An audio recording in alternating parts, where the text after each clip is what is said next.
Polisi menggeledah sebuah rumah di kawasan Sentul, Bogor, Jawa Barat. Penggeledahan ini terkait penyelidikan kasus korupsi batu bara, PLN, Asabri, dan PT Krakatau Steel. Polisi menyita 74 kg emas, uang 4 juta dolar Amerika, 14 juta dolar Singapura, serta uang sebesar 100 juta rupiah. Estimasi total jika dirupiahkan mencapai 476 miliar rupiah. Assalamualaikum warahmatullahi wabarakatuh. Rekan-rekan media, terima kasih. Saya akan sampaikan update berkaitan hasil penggeledahan rumah di Parahyangan, Blok 2 nomor 2, Bogor. Ditemukan brankas terkunci, setelah dibuka berisi 7 koper. Yang pertama 74 kg emas batangan, kemudian 4.767.300 USD, kemudian 14.083.800 SGD, kemudian 100 juta rupiah.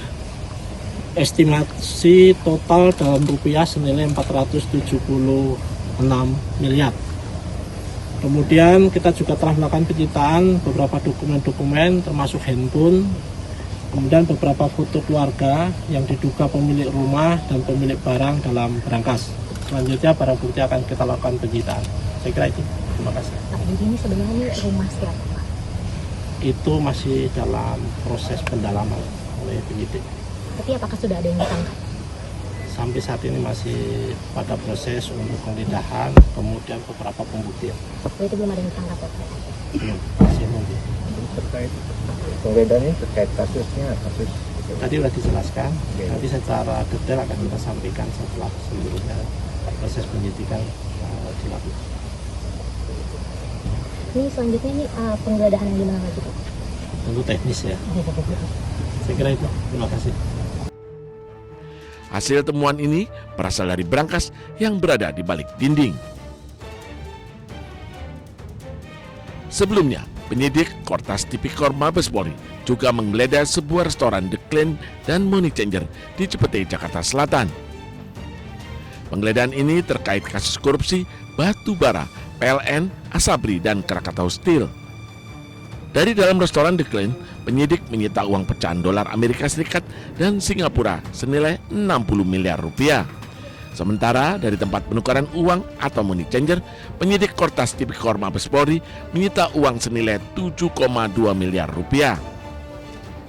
Bersama 3 orang saksi, tumpukan uang tersebut kemudian dibawa penyidik ke Polda Metro Jaya sebagai alat bukti. Penyidik membawa 7 koper, 2 box kontainer, dan 1 kardus yang berisi uang dan dokumen. Tim Liputan iNews melaporkan. Allahumma salli ala Sayyidina Muhammad wa ala ali Sayyidina Muhammad, bahwa kita ini ya Allah. Terus. Suasana haru menyelimuti warga saat peresmian jembatan Enang-Enang di Kabupaten Bener Meriah, Aceh. Ribuan warga tumpah ruah bersuka cita lantaran jembatan akhirnya bisa dilalui setelah hampir 1 tahun tertutup longsor. Sebelumnya, lantaran tak kunjung diperbaiki pemerintah, warga akhirnya patungan hingga terkumpul 1 miliar rupiah untuk memperbaiki jembatan ini. Kami tahu kalau yang kami buat ini memang tidak layak, jauh tidak layak, Pak. Karena apalagi kami bukan punya alat, bukan punya arsitek. Ini hanya sebuah sumbangsih daripada masyarakat asal bisa lewat. Rencana perbaikan ini sempat ada, namun Badan Pelaksana Jalan Nasional BPJN memutuskan tak melanjutkan proses perbaikan dengan alasan kondisi jalan belum aman dilintasi. Kondisi sekali hujan, nanti ini akan dibawa semua. Jadi sampaikan kepada donatur yang mungkin sudah kasih uang, jadi itu sudah di-stop oleh saya dari BPJN, di-stop untuk kita akan pikirkan membangun yang ke depan. Itu aja. Jadi uang itu, berapa yang ada uang itu, Bapak mungkin bisa pergunakan ke tempat yang lain. Jembatan Enang-Enang merupakan urat tadi penghubung pantai timur dan dataran tinggi Gayo, sekaligus akses vital bagi ratusan ribu warga di wilayah tengah Aceh. Dari Bener Meriah, Aceh, Yusradi, iNews melaporkan.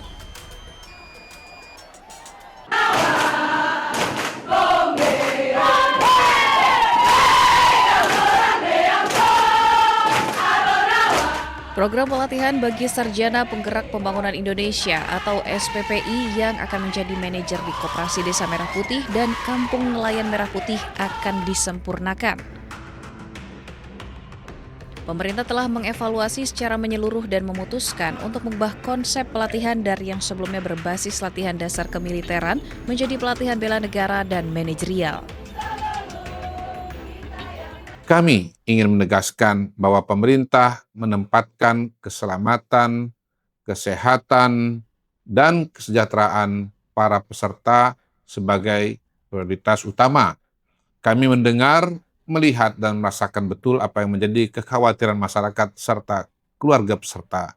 Tidak ada satupun tujuan program pemerintah yang lebih penting daripada memastikan anak-anak kita, para kader bangsa ini, dapat belajar dan berlatih dengan aman dan nyaman, serta optimal. Pemerintah juga menyebut langkah penyempurnaan ini diambil untuk memastikan program semakin tepat sasaran. Pemerintah juga optimis bahwa perubahan akan membawa angin segar. Tim Liputan iNews melaporkan.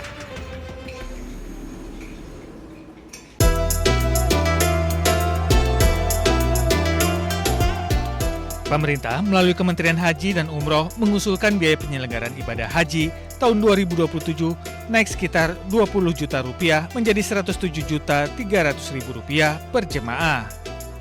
Kementerian Haji dan Umroh menyebut kenaikan biaya penyelenggaraan haji tahun 2027 dipicu sejumlah faktor seperti turunnya nilai tukar rupiah terhadap dolar, kenaikan biaya penerbangan, hingga layanan pengurusan visa. Namun biaya perjalanan ibadah haji yang dibayar langsung oleh jemaah tetap sekitar 40% dari total BPIH. Sedangkan 60% sisanya akan ditutup dari nilai manfaat yang dikelola Badan Pengelola Keuangan Haji.